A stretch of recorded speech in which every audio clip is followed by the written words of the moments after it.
Lectura comentada de la Biblia.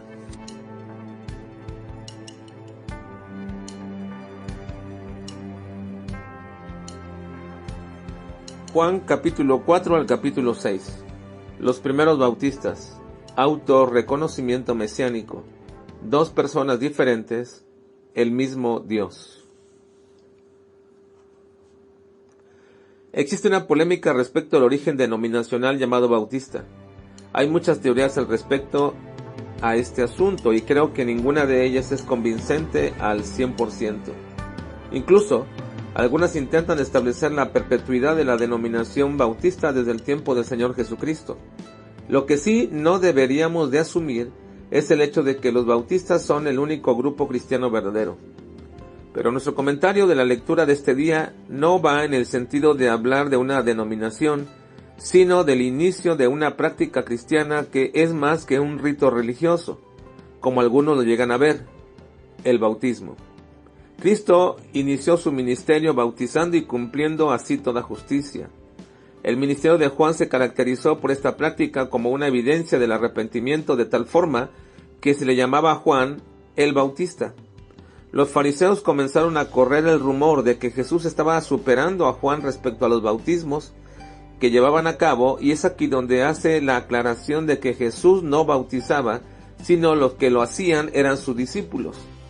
Pero debido a este rumor, el Señor se fue de Judea para ir a Galilea.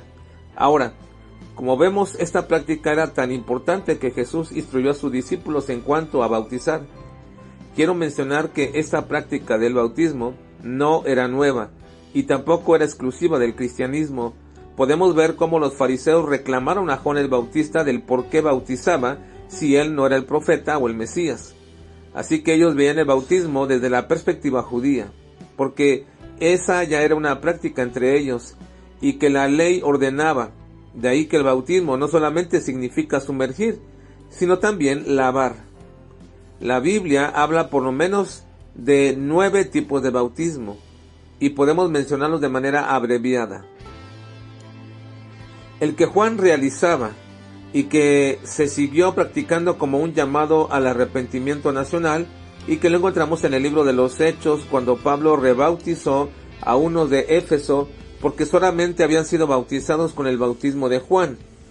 De ahí también entendemos que la incorrecta doctrina hace inválido también el bautismo.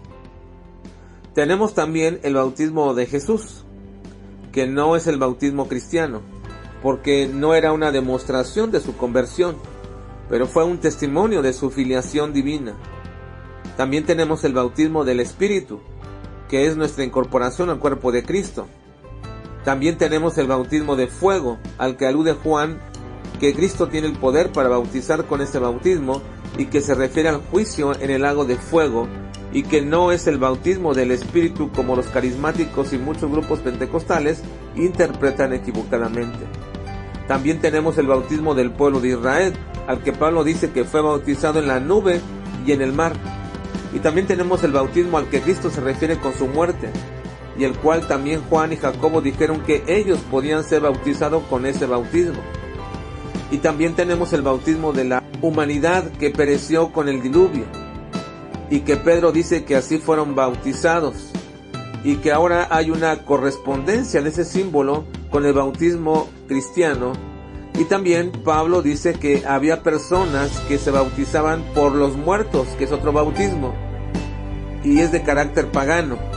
Y también tenemos el bautismo en Cristo, es decir, el bautismo cristiano, porque con él nos asemejamos en su muerte, sepultura y resurrección de Cristo, tal como Pablo se los explica a los corintios. Así que todos estos bautismos dejan en claro que había una prominencia de enseñanza respecto al bautismo, y para Cristo era importante mantener la forma y el propósito claro de lo que era el bautismo. Así que tratar de establecer un origen denominacional por la práctica del bautismo es por demás complicado e incluso hasta necio, porque eso no garantiza la pureza doctrinal ni la verdadera espiritualidad de dichos grupos. Cristo dio muestra de sus perfecciones divinas al revelarle todo lo concerniente a la vida privada de la mujer samaritana. El pueblo de Sicar también reconoció a Jesús como el Mesías, y es Cristo mismo quien le revela a esta mujer que Él es el Mesías y que Él ha dado inicio a una nueva forma de adorar en espíritu y en verdad.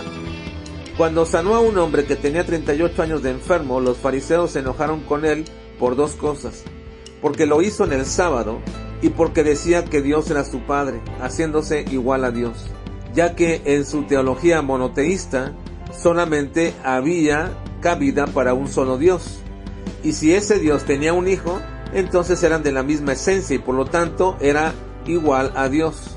Además, en esta explicación de filiación con su Padre, Jesús dice que el Padre es quien da vida eterna y que Él como Hijo también a quien quiere le da vida, porque no solamente decía ser hijo de Dios, sino que era igual con el Padre, con las mismas perfecciones y autoridad que la del Padre. Así que el mismo Padre daba testimonio de la autoridad de su Hijo y también de la honra divina que ambos tenían. No se puede honrar a uno y a otro no. Los dos reciben la misma honra y son dependientes una honra de la otra.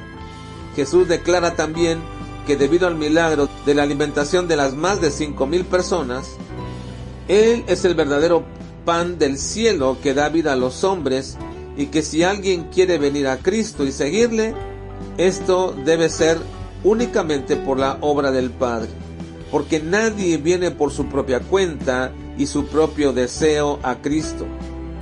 Esa es una obra y prerrogativa del Padre, y el que viene a Él, a Cristo, Él nunca le echará fuera.